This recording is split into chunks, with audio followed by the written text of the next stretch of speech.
আচ্ছা, আপনাকে যদি প্রশ্ন করি, হ্যাঁ, ক্রিকেট ওয়ার্ল্ড কাপে ওডিআই সব থেকে বেশি রান কার? ওয়ার্ল্ড কাপে এক মৌসুমে, মানে একটা ওয়ার্ল্ড কাপে কার? কে বলতে পারবেন?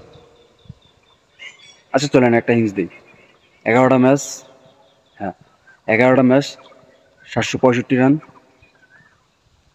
শুনছেন? 765 রান, এভারেস্ট 105,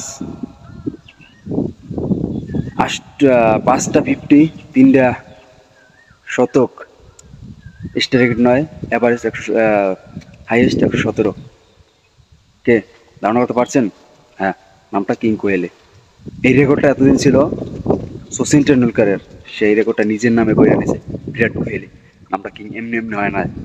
হ্যাঁ, সে যেভাবে রেকর্ড ভাঙতে আছে, আর রেকর্ড ভাঙা করার খেলা হবে, সেখানে বিরাট কোহলি নামটা থাকবে না, এটা তো হতে পারে না।